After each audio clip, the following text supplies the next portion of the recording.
today's episode of Myeloma Crowd Radio, formerly Inpatient Myeloma Radio, a show that connects patients with myeloma researchers. Now, we've run this show for the last year and a half as Inpatient Myeloma Radio and started it because we want to encourage patients to consider clinical trials. Less than 5% of myeloma patients and adult cancer patients participate in clinical trials, and clinical trials is the way that we move research forward. So we've spent quite a bit of time and interviewed quite a few researchers, over 42 researchers in myeloma, to learn about the very best clinical trials and the latest research. We will continue this show as Myeloma Crowd Radio, and we think it's appropriate that Dr. Orlowski is joining us today because he helped us launch Inpatient Myeloma Radio. Because I started the Myeloma Crowd website, and we now have many others helping with that website, I thought it was time to do a little consolidation on the names, and we have brought over all of the past shows onto the myelomacrowd.org website, and we'll be posting all new shows on the Myeloma Crowd website, and we'll eventually phase out the inpatient site over time. Now, I'd like to give a shout-out to Dina Holmes and her Mambo for Myeloma program. She's helped spread worldwide awareness for myeloma, and I think it's a great example of what patients can do, which leads me to another announcement that the Myeloma Crowd just made as part of the ASH conference. We are a division of the Crowd Care Foundation, which I also started, and we will be starting a crowdfunding for myeloma research project in February. We'll be calling for proposals in February. We absolutely love what the other foundations are doing. We've personally donated to each of these foundations. So you have to ask, why would we create our own initiative? We think it's important to give patients the opportunity to be involved as one of the key stakeholders in finding a solution for myeloma. So we will be selecting specific studies to fund. We'll be giving you a very transparent view of where the funds will go. Patients will be able to have a say. There are patients on the advisory board that will be helping to select, and this is really the first time that patients have had a key role in helping determine what research gets funded and how. So we encourage you to think about how you can get involved to make a difference. We'll have lots of ways that you will be able to get involved outside of just funding with dollars. So you'll be able to perform activities that will help. So now, if you'd like to receive a weekly email about the past and upcoming interviews, you can subscribe to our Myeloma Crowd newsletter on the homepage, or follow us there on Facebook or Twitter. And please feel free to share these shows with your friends. Now, we have Dr. Robert Orlowski joining us today, and he is coming from another meeting. Dr. Orlowski, are you with us? While we are waiting for him, I am going to go ahead and introduce him. We are very privileged to have with us today Dr. Robert Orlowski of the University of Texas MD Anderson Cancer Center. Dr. Orlowski is Professor of Medicine in the Department of Lymphoma and Myeloma with a Florence Maud Thomas Cancer Research Professorship in the same division. He has a dual appointment and is also a professor in the Department of Experimental Therapeutics. Dr. Orlowski is the director of the myeloma section in the Department of Lymphoma and Myeloma.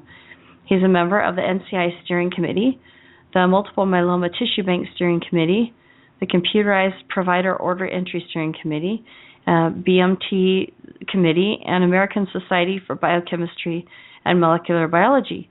He's the chair of SWOG, which is one of the major research groups that compiles different facilities together to run studies. And it's called the Southwest Oncology Group, and is on the editorial board of Hematology and the Journal of Clinical Oncology. He's received many awards over a number of years, including the Leukemia Lymphoma Society Scholar in Clinical Research, the Leukemia Lymphoma Society Man of the Year Award, the Emil Frey III Award for Excellence in Translational Research from MD Anderson.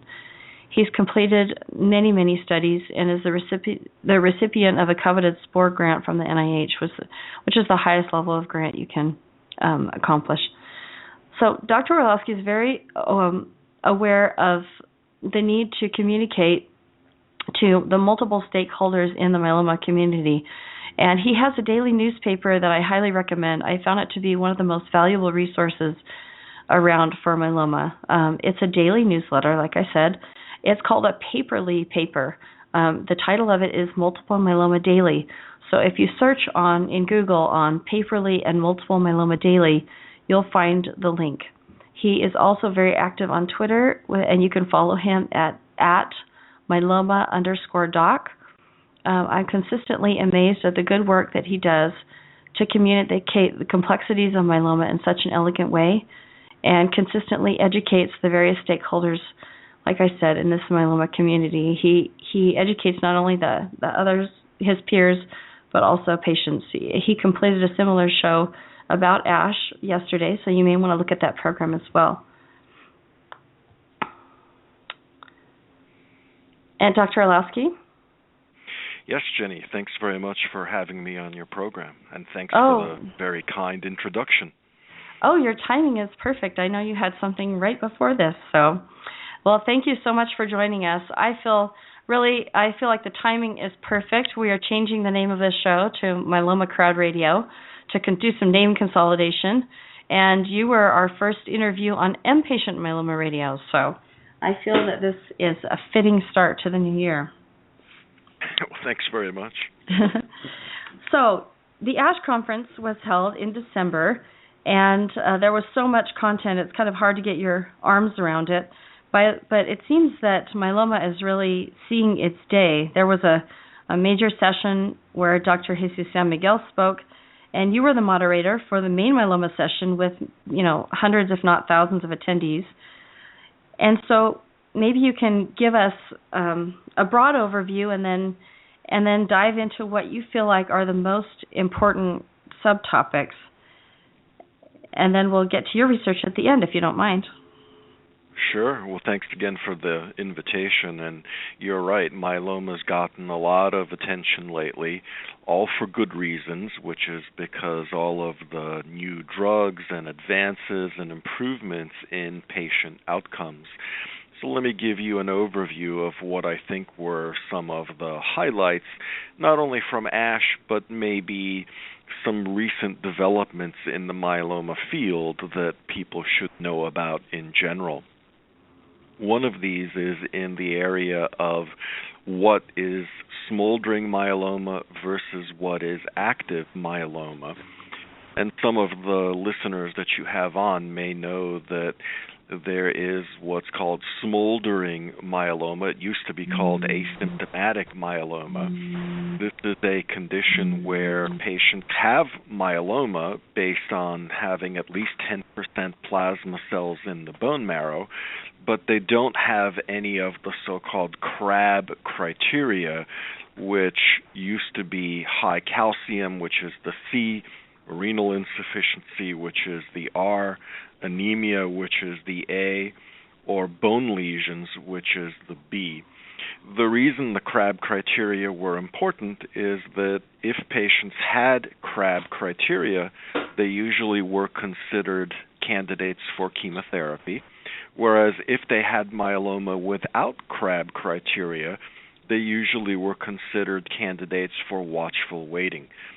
The watchful waiting part, of course, is always frustrating because as a patient, the last thing that you want to hear after you're told that you have cancer is that your cancer doctor isn't going to do anything about it. Mm-hmm. And you can imagine from a physician perspective, we don't get into the field of treating myeloma patients and then say we're not going to treat. Right. It turns out, though, that in the smoldering category, there are some people now that we can identify as being ultra high risk.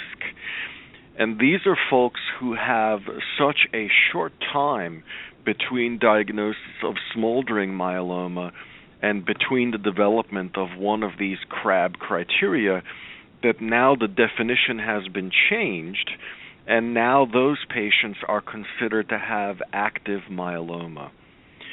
The three areas now that have been added, one is if on the bone marrow patients have at least 60% involvement of their bone marrow with plasma cells. A second is if their free light chain ratio is 100 or more. And a third is if there are at least one focal bone lesion on magnetic resonance imaging. So people who have any one or more of those who used to be considered smoldering are now considered active and therefore should be candidates for chemotherapy rather than watch and wait. And we still have... I'm sorry? Oh, no. And I know that you posted this several times and feel that it's really critical. So maybe you can help us understand. I mean, for this group of people, it's very critical. Definitely. It means the difference between treatment and no treatment.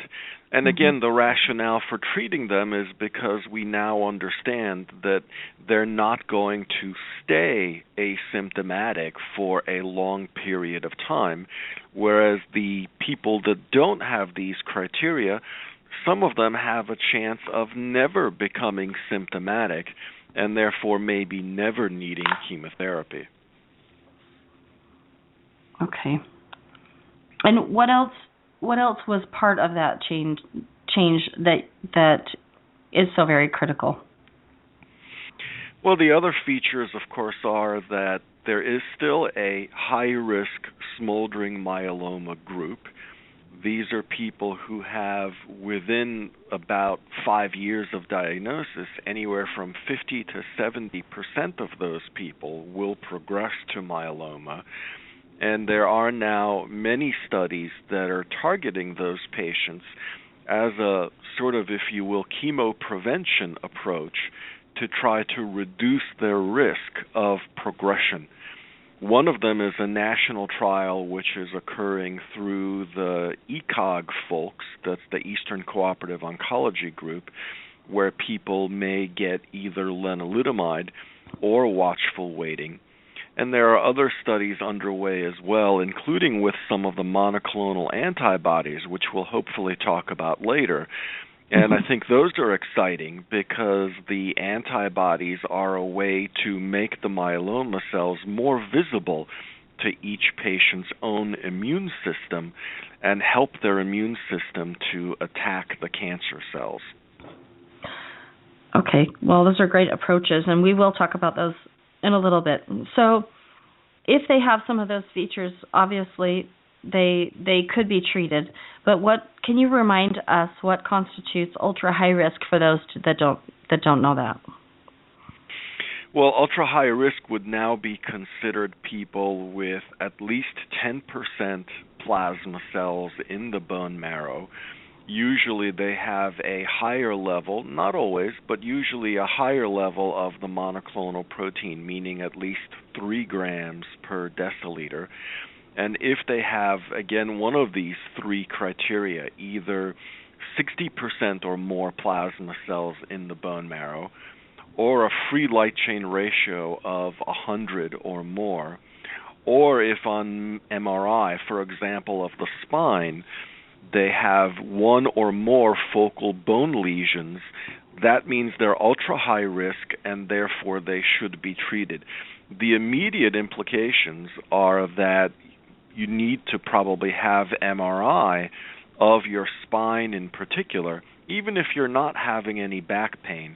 If you're considered to be in the smoldering group, to know whether you're ultra high risk or just plain old high or intermediate or low risk, the MRI, I think, is going to be critical. And we think in the future that probably PET scanning will be important as well. So what this means is that if you don't have symptoms, we still have to look even harder to make sure that you're not at high risk for developing symptoms even within a few months. And the sensitivity of all these tests has improved, so...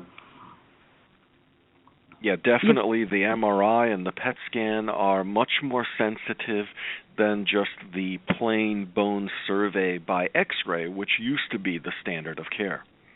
Right, but from what I've understood, that only catches it kind of later stage. So, but for ultra high risk, you're not looking at genetic features, right? You're not looking like at deletions or additions of specific genes for ultra-high risk. It's just more of those presentations. Right now, they are clinical presentations, but you're bringing up an excellent question. We do know from a number of studies, including from the folks at Arkansas as well as from SWOG trials, that if you have high-risk cytogenetic abnormalities or a high-risk gene expression signature, for example, if you have a deletion 17p by FISH, and you have smoldering asymptomatic myeloma, that high-risk chromosome feature does put you at higher risk of progression. We still don't advocate treating those people, but what I use that information for is to determine how frequently I should follow people. If they have, let's say, intermediate or low-risk smoldering myeloma with normal chromosomes, normal FISH, and a low-risk gene expression profile, then I don't need to see them as often. But if they have, for example, deletion 17p by FISH or a high-risk GEP, then I feel that I need to see them more often, because you want to make sure that you catch the disease early if it's going to progress and start treatment early. Right. Well, I think that speaks to a point that patients need to be aware of what kind of myeloma they have, whether it's smoldering, and then they need to be asking their doctor about their different features so they can be more aware of their own care, and I think it's critical. I totally agree with you. The other thing is to make sure that you have involvement with a myeloma specialist in your care, because myeloma is not the most frequent cancer out there. There's probably about 24,000 new cases of myeloma diagnosed each year in the United States. And if you're being taken care of by a private practice physician, he or she may not have a large patient population with myeloma. And I would definitely recommend that you, at least as a patient, get a second opinion with an expert, and then hopefully that expert and your local physician can work together to make sure that you're getting the best quality of care. Well, I think that's a great strategy. I think there's no question that a myeloma specialist is absolutely critical to have, and there are many, many, many patients who do that. They go to a myeloma specialist, they get the proper diagnosis, they get the direction of care that they need that's the latest, because you and these other specialists are up to speed on the absolute latest therapies, and then they can get a lot of the treatment, let's say, back home or at a different care facility. Definitely. I agree. Well, would you like to start in with what you thought was the most important topic of ASH, or topics? Yeah, sure. There were a lot of, I think, exciting developments. One of them is that we saw data from the ASPIRE study. And this was a phase 3 randomized trial for patients with relapsed or refractory myeloma, and they got either lenalidomide and dexamethasone, or they got carfilzomib, lenalidomide, and dexamethasone. And some of you probably know that carfilzomib is already approved, but only for relapsed and refractory myeloma, and that was as a single agent, and this study looked at the combination. It was very exciting because the 3-drug combination had a progression-free survival of more than 2 years. It used to be that only stem cell transplant in the newly diagnosed setting was able to give us that kind of progression-free survival, and yet here we were getting similar numbers for patients with relapsed disease, which is usually more resistant to treatment. Hopefully this will lead to an approval for carfilzomib in this combination for earlier patient treatment in the second line or later setting. And also, I think the other thing this trial showed us is really the power of continuing treatment. In the past, the way we treated myeloma was we gave a certain number of cycles of treatment and then we stopped. Stopping can be good because, of course, people often feel better when they're not on chemotherapy. But the flip side is that if it causes the myeloma to come back sooner because you're not on treatment, that can be a problem. And in this particular study, the carfilzomib was actually continued for 18 months. Now, that's a lot of going back and forth to the doctor to get the IV carfilzomib, and granted, that can be challenging. But it was interesting from the study that most of the progressions on the carfilzomib arm happened after the 18-month period when carfilzomib was already stopped. And I think this analysis, along with many other data sets from other trials, really show that the longer you're able to stay on therapy, the longer the disease is going to stay away. And that's ultimately what we want. We want people to be disease-free and to live longer. So I think that was an important lesson from that study. So are most specialists now recommending longer-term therapy or continuous maintenance therapy? It depends a little bit on the setting. There's no one right answer for each individual, but I think in general the answer to your question is yes, both for people who have had a stem cell transplant as part of their frontline therapy, as well as for people who have not. We are recommending longer durations of treatment. Oftentimes, this kind of maintenance therapy involves either fewer drugs or fewer doses of the drug or a lower dose of the drug than is used when the myeloma burden is greater. And that means that it's easier, you don't have to come as often for treatment. When the doses are lower, people usually tolerate therapy better. But it seems that keeping people on treatment longer, even though I know people love to be off of chemotherapy, but longer treatment duration does produce better time in remission and better survival. So you're trying to keep quality of life up by manipulating the dosage and the frequency, but yet keep it at bay as long as possible. Exactly. And we have data now that by doing that kind of either consolidation or maintenance therapy or both after the initial or so-called induction therapy, people do live longer, and that's, of course, what we all want. Right, absolutely. So when a drug like carfilzomib is going through that process and they have FDA approval to be used in a relapsed refractory setting, how long is there a typical time frame that it takes to be used in an upfront setting? Well, carfilzomib is being studied in newly diagnosed patients in the upfront setting. There's a large cooperative group study which is for newly diagnosed patients comparing bortezomib, lenalidomide, and dexamethasone to carfilzomib, lenalidomide, and dexamethasone. Carfilzomib isn't yet FDA approved for newly diagnosed patients, but it has been listed as one of the potentially recommended therapies by the NCCN, which is the National Comprehensive Cancer Network. And I do think that in some settings, a combination like carfilzomib with lenalidomide and dexamethasone is appropriate as an initial therapy for newly diagnosed patients. And that study's not complete yet, so you don't know which is better so far, bortezomib or carfilzomib, right? No, that study is still ongoing, and actually I would encourage for any of those of your listeners who may be eligible to enroll. It is a randomized study, so you only have a 50-50 chance of going on one arm or the other.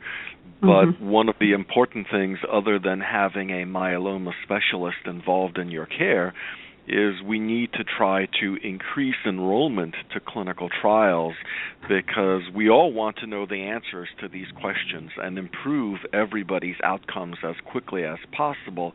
And one of the best ways of doing that is by enrolling these trials more quickly, which gets us to the answer to the studies more quickly. Well, absolutely. Well, we absolutely believe that because that's why I started this show. Exactly. Yeah, perfect. I think one of the questions that I had from Ash that maybe you can speak to because you moderated that session is kind of to that point about clinical trials. You need to, because there's no cure, obviously you need new answers. And so when you have therapies that work for some people but not long term, obviously you need to try new things. So how do you balance the use of newer therapies while leveraging the existing therapies that are working in the best way? For example, transplant, and then using these new approaches like carfilzomib or the monoclonal antibodies that we'll talk about. How do you best do that as a researcher and a myeloma specialist? Well, one of the debates at the educational session that you referred to was whether transplant is still important in myeloma or not. And, of course, the reason there was a debate would suggest that we don't know the answer. There is a large trial currently ongoing in the United States, which is led by the folks at the Dana-Farber, and MD Anderson is part of it, as well as many other places, which is comparing treatment with transplant either as part of initial therapy or not doing transplant up front and waiting until the time that the patient's myeloma relapses. The debate at ASH, I think, was between Philippe Moreau, who was in favor of upfront transplant, and Paul Richardson, who argued that not all patients necessarily need to do transplant.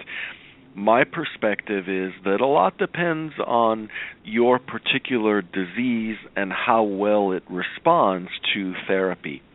In some cases, if you have myeloma and it responds very nicely to the initial chemotherapy and you get into a complete remission, especially one that can be proven to be complete by one of the newer methods of detecting disease.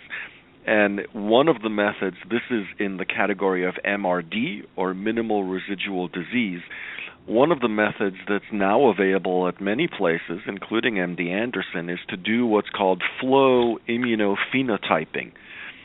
What that means is that you get a bone marrow. In that bone marrow, we look at the plasma cells. In the past, it was considered that you were in complete remission if you had less than 5% plasma cells in the bone marrow. But 4% plasma cells that are cancer cells is not a good situation. Mm-hmm. What the immunophenotyping allows us to do is it's essentially a fingerprint of the myeloma cells. It tells us if the plasma cells in your bone marrow are normal, in which case that's a great result, or if the plasma cells in the bone marrow are myeloma cells. And I would suggest, although we don't yet have the proof of this, but I would suggest that if you're in a complete remission and you have, by flow, no detectable minimal residual disease, I would still collect stem cells in that kind of a patient and hopefully store them for later use. But you could consider in that kind of patient doing maintenance therapy and not necessarily going right to transplant. Whereas if your myeloma responds well to treatment, but you don't achieve MRD negativity, then I think adding the transplant is very reasonable. Also, I think if you have high-risk disease, I still think that stem cell transplant is important. Remember, these are to some extent just my opinions, and we still need to do the trials to prove that these are in fact the case. And as I mentioned earlier, there's no one-size-fits-all. Myeloma is different in each individual, so don't necessarily take the recommendations or the suggestions that I gave for applying to everybody.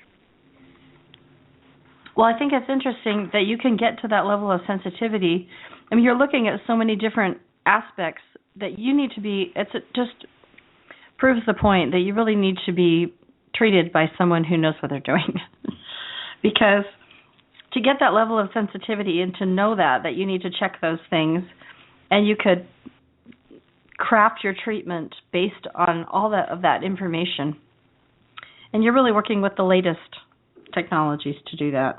So definitely. It's just a more sensitive approach. Well, would you like to talk about the monoclonal antibodies? I would love to. We're very hopeful that sometime this year in 2015, probably towards the second half of the year, we may get 2 monoclonal antibodies approved.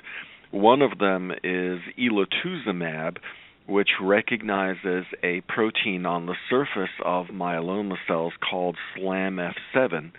And the second is daratumumab, which is an antibody that recognizes a different protein called CD38. One of the problems with myeloma is that it figures out a way to avoid being detected by each patient's immune system. Otherwise, it wouldn't be there to begin with.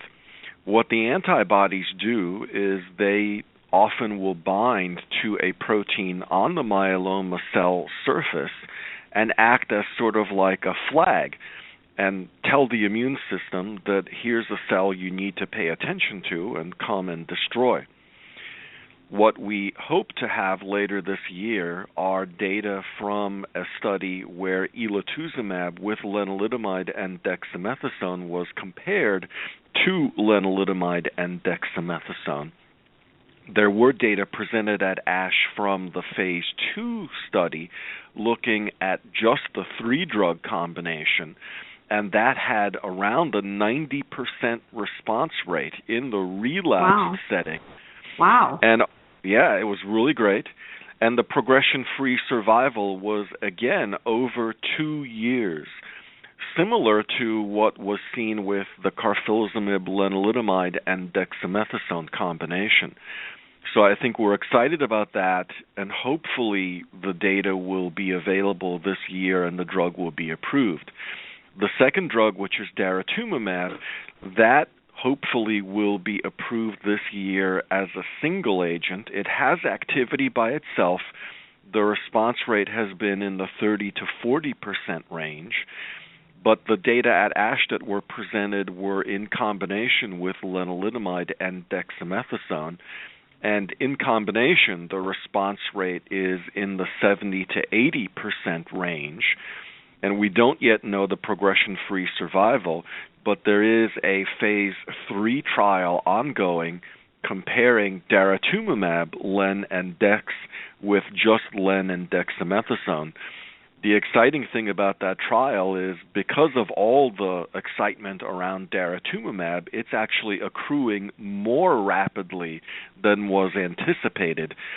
We're thinking that we will reach the needed enrollment either in March or April, so if any of your listeners are potentially eligible, they should try to enroll sooner rather than later.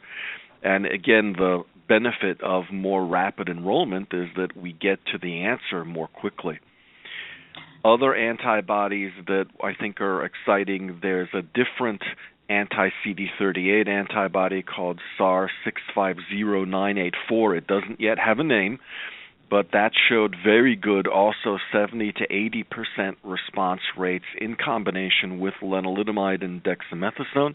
And by the way, we're planning on a study with that antibody by itself in high-risk smoldering myeloma, hoping that this kind of immunotherapy approach will be something that could prevent progression. The other, I think, great part about these antibodies is the problem with small drugs, small molecules. So these are things like dexamethasone, lenalidomide, bortezomib, carfilzomib, pomalidomide.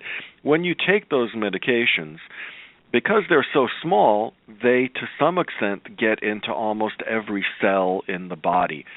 When they get into a myeloma cell, that's good because hopefully they get killed. But they can also get into some normal cells and cause side effects. The antibodies are much more targeted. They bind to myeloma cells and usually not many other cells.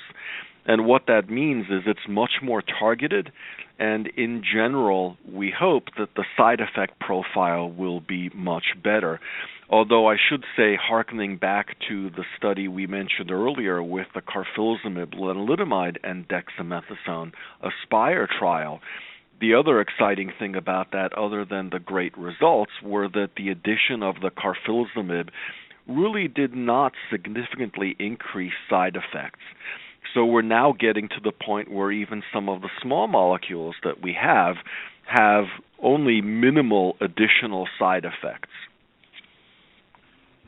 Okay, and some follow-up questions about that, because I'm curious about what you were saying. With the elotuzumab and Lendex, you were seeing a 90% response rate for relapsed, and for the daratumumab and the SAR, you were seeing like 70 to 80% response rate. But elotuzumab doesn't necessarily work by itself, so it has to be used in combination, and the others are better in combination, it sounds like, but they can be used by themselves. So I guess I'm curious as to why that's the case. Is it just the target that it's hitting? Is there... Anyway, I'm not a researcher, so maybe I don't even know the question I'm trying to ask, but... No, you're asking a good question. I'm just you're curious right about the you're result. right that the you're right that the elotuzumab is not active by itself in the relapse setting, whereas daratumumab and the SAR antibody are. I don't think we fully understand why they are not active when elotuzumab works by itself, or I should say we don't fully understand why elotuzumab does not work as a single agent and daratumumab and the SAR compounds do. Part of it may have to do with how they activate the immune system, but we don't fully understand it is the bottom line. Mm-hmm. And then have you seen anything so far, because I know these haven't been out for very long, but they've been in some early clinical trials.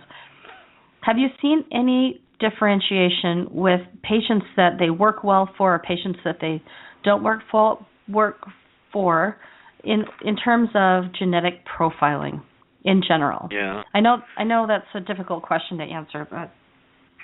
Well, that's a very good question. What we know is that the targets, for example, for elotuzumab, for daratumumab, and also for the SAR antibody, the targets are expressed on virtually all myeloma cells.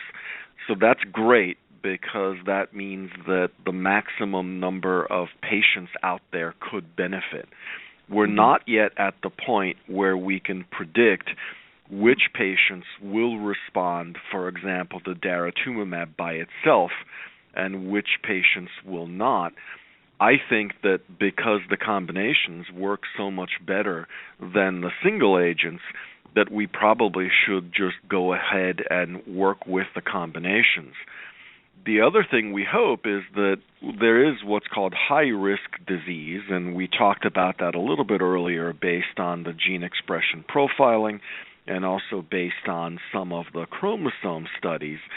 We actually hope that these antibodies will help to overcome high-risk disease, because the antibodies really should only care about whether the protein is expressed on the surface, not what chromosome changes are present inside the cell. We don't know yet if they do overcome high-risk disease for sure, but there are some early indications that they might, and that would really be a game changer, because high-risk disease is one of the major causes for, unfortunately, patients dying of multiple myeloma. Right. Well, it would be fantastic to get these in and used and as part of the common treatment plan for myeloma. I'm just curious, when these studies are run, when these early studies are run, and you say, it's not working for, let's say, 30% and it's working for the 70 or 80%, do you retrospectively look at this and say, okay, what kind of profile did that 20% have versus the 80% have, and try to look at that later? Yeah, definitely. One of the things we're doing now, for example, at MD Anderson, and I know other places are doing this as well, so I'm not just trying to wave our flag, but we are collecting samples on patients before they go on treatment. And once we know whose disease has responded and whose has not, we try to go back and look at the characteristics of their myeloma. We try also to look at the characteristics of their normal bone marrow cells. And what we hope by doing this kind of analysis is to understand exactly what you're asking and figure out if we can find a biomarker that would predict who will and who will not have responsive disease, because nobody likes to put someone on a treatment that turns out not to work. That wastes time, it risks side effects, and also wastes money. I don't think we're quite yet at the point where we can predict exactly what is the best treatment for everybody, but we're certainly getting a lot closer. And a question about this anti-CD38, sorry. I heard someone, I don't know if it was at ASH or somewhere else, that said some patients might have a negative CD38 presentation. So the like daratumumab or SAR might not work for them. How do you test for that? One of the good things about CD38 is it's actually used by the pathology doctors when they look at bone marrow samples to identify whether myeloma is present or not. What that means is that most patients with myeloma will already have had a test looking at whether CD38 is expressed or not. So far, it seems that the number of people with CD38 negative myeloma is pretty darn small. So I don't think right now that we would need to do that testing in advance, but it is possible that we may need to think about that in the future. Well, it seems sort of, like a small issue or out there a little bit, but I was just curious about that. Well, now you mentioned minimal residual disease earlier in the show, and I think for the first time there were a lot of poster sessions about MRD.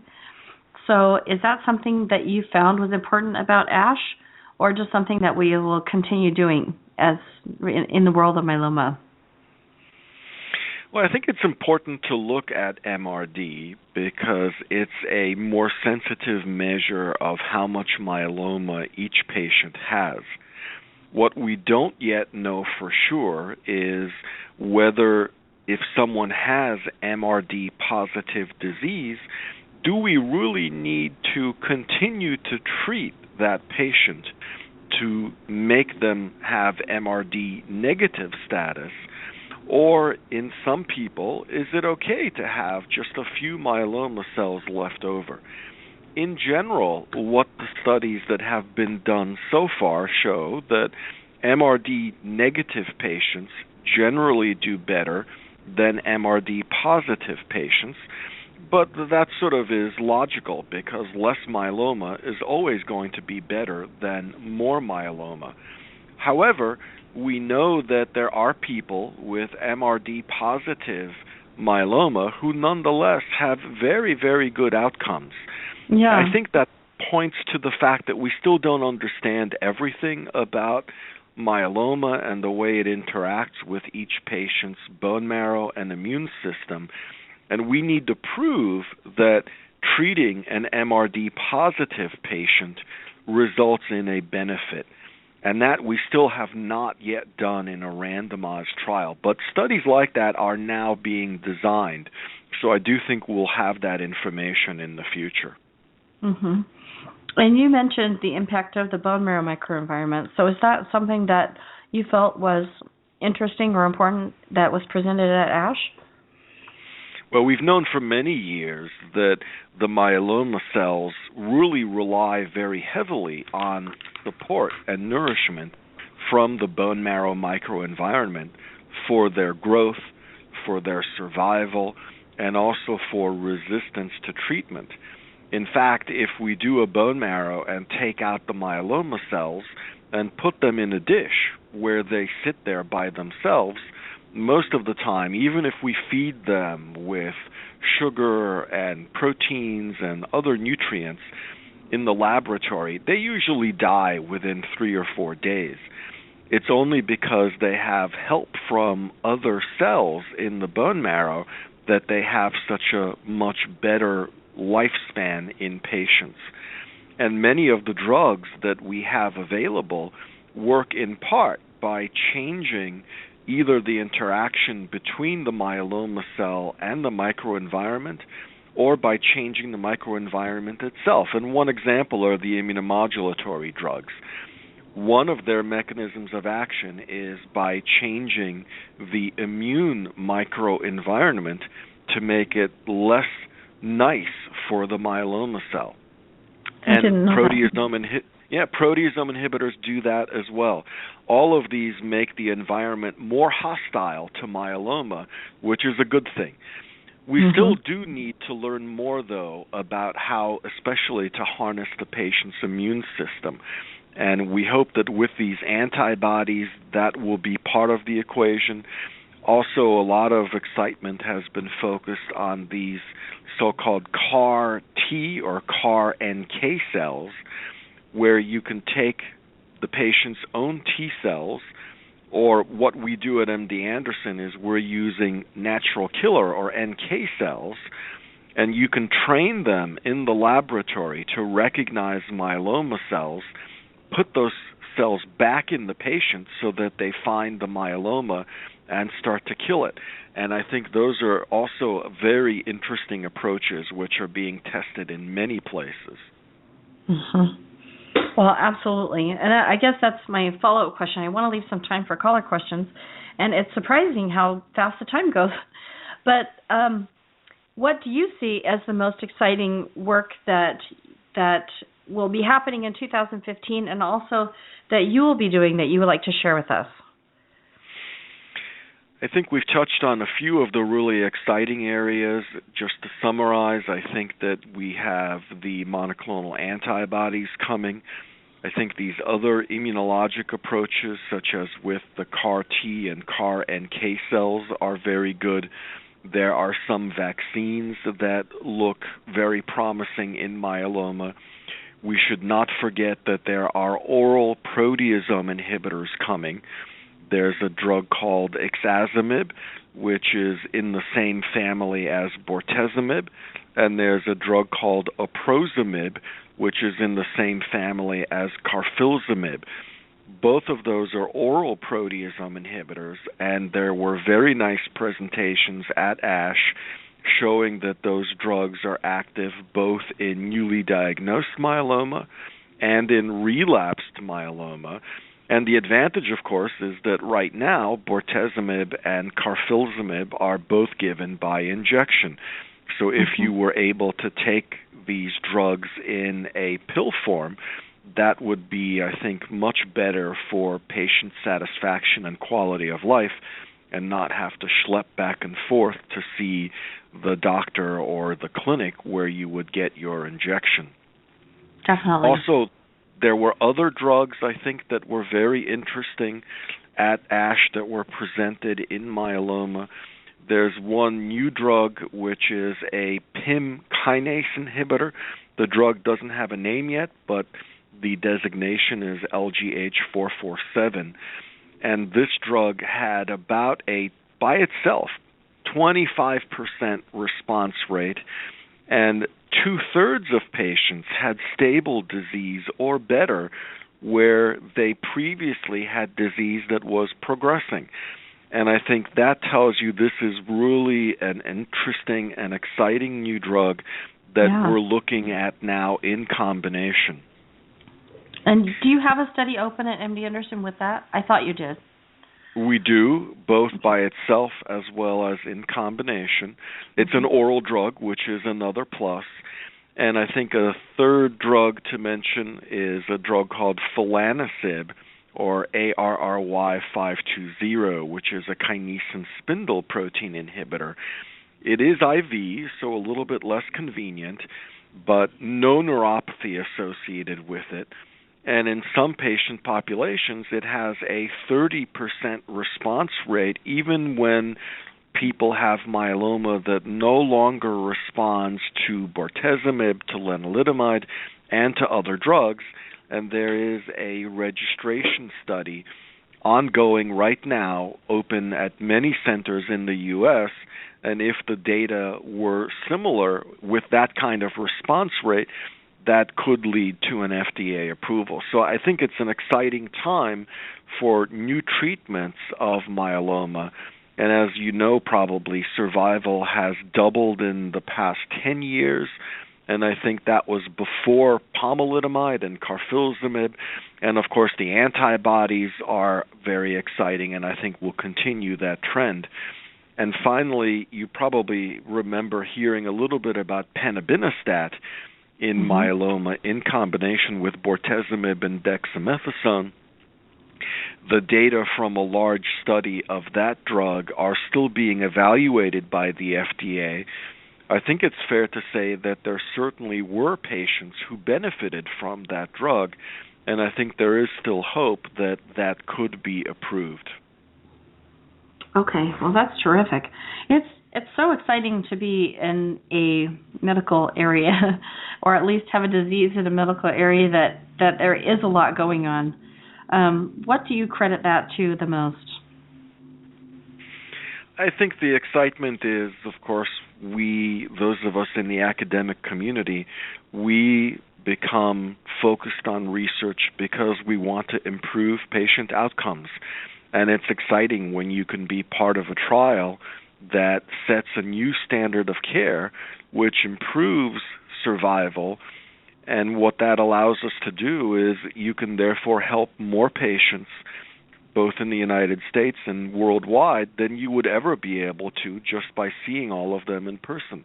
So that's the exciting thing. I mean, by being part of a new drug that comes to the FDA approval stage, we can help thousands, literally, and tens of thousands of patients with myeloma. It's fantastic. Well, we thank you for all you do for this disease and for us as patients. Thank you so much. I'd like to open it up. We have several caller questions, and I want to make sure we get to everything, if that's okay. So I will start with our first caller. If you have a question for Dr. Orlowski, you can call 347-637-2631 and press 1 on your keypad. So we will start with caller 983-6757. Happy New Year to you, Jenny and Dr. Orlowski. It's Dana Holmes. Thanks so much for taking the call. Dr. Orlowski, I have been a fan of Jenny's radio interview show from the day she started, and I just really want to thank you for continuing to participate, because it's become such a valuable resource for the myeloma community to be able to not only listen in on Jenny's questions, but she gives us the platform to call in as well. So thank you both for continuing this series. Dr. Orlowski, if you had a new patient who came to you with a questionable MGUS smoldering diagnosis via serum tests only, no prior imaging or bone marrow biopsy performed, what specific steps would you take to evaluate this patient? Well, thanks for your call, Dana, and for your kind wishes, and Happy New Year to you and everybody who's listening. And I certainly agree. I think Jenny's show is great, and she brings a very, of course, unique perspective to this as a myeloma patient herself. As to your question about what tests should be done, other than the blood tests that are fairly routine at this point, we talked earlier about how imaging is becoming more and more important, and I think that magnetic resonance imaging And in many cases, positron emission tomography should be considered as important parts of the evaluation, because if there is evidence of bone disease either by MRI or by PET scan, it makes it much more likely that there is a clinically relevant myeloma present. And if that's the case, then consideration should be given to doing a bone marrow. If, however, a patient comes to me with what looks like MGUS and their MRI and or PET scan looks normal, and they have normal or not very elevated free light chain levels, it may be reasonable in some of those patients to consider not doing a bone marrow for diagnostic purposes.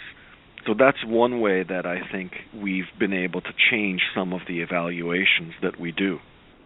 And Dr. Orlowski, if you were to perform the bone marrow biopsy, what tests would you typically perform on these samples? Would you obviously do flow cytometry? Would you employ FISH, gene expression profiling? How extensive is the test? I think definitely the FISH testing, which stands for fluorescence in situ hybridization, is important. The cytogenetic testing is important.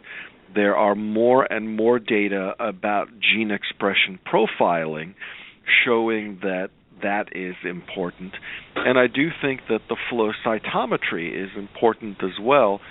For example, in the high-risk smoldering population, we know that one of the definitions of high-risk smoldering myeloma is if there are at least 95% plasma cells that are abnormal by flow cytometry.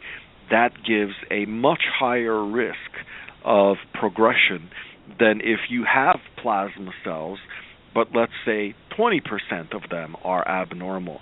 So if given the option, I would do all of those tests. And unfortunately, that means that sometimes we have to take a little bit more bone marrow, because to do the additional testing, we need more plasma cells.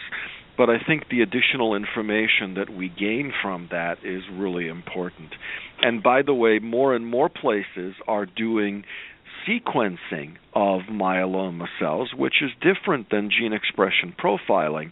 It looks at whether there are certain mutations in some of the genes in myeloma, and I think we're close to the point that we're going to be able to decide on which drugs to use based on that kind of sequencing.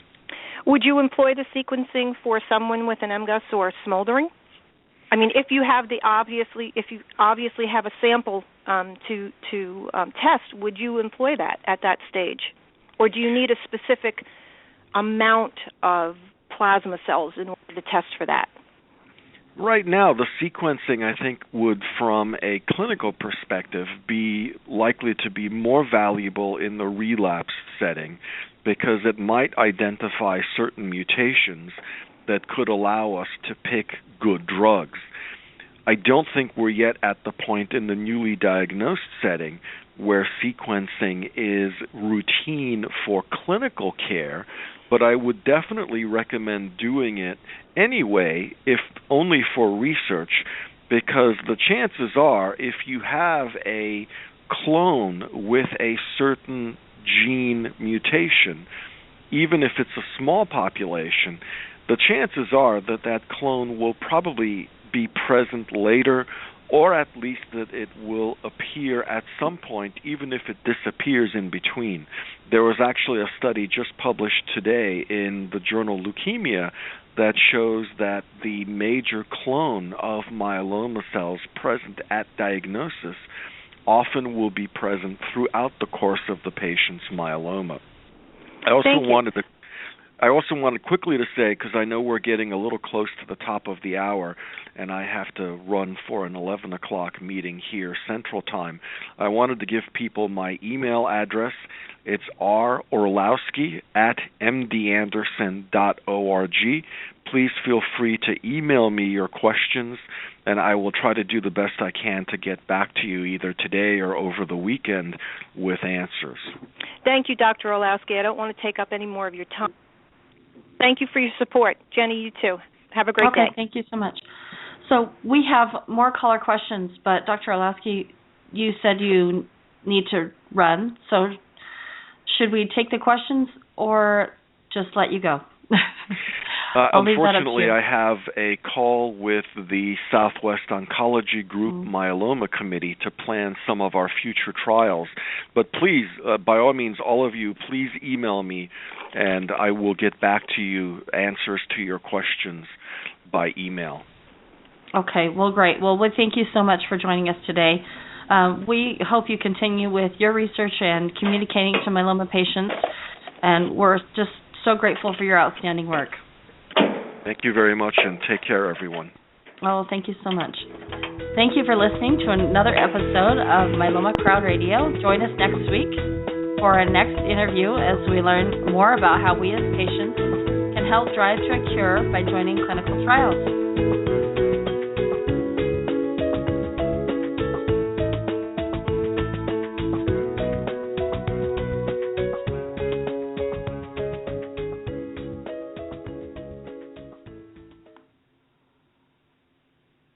With the Lucky Land Slots, you can get lucky just about anywhere.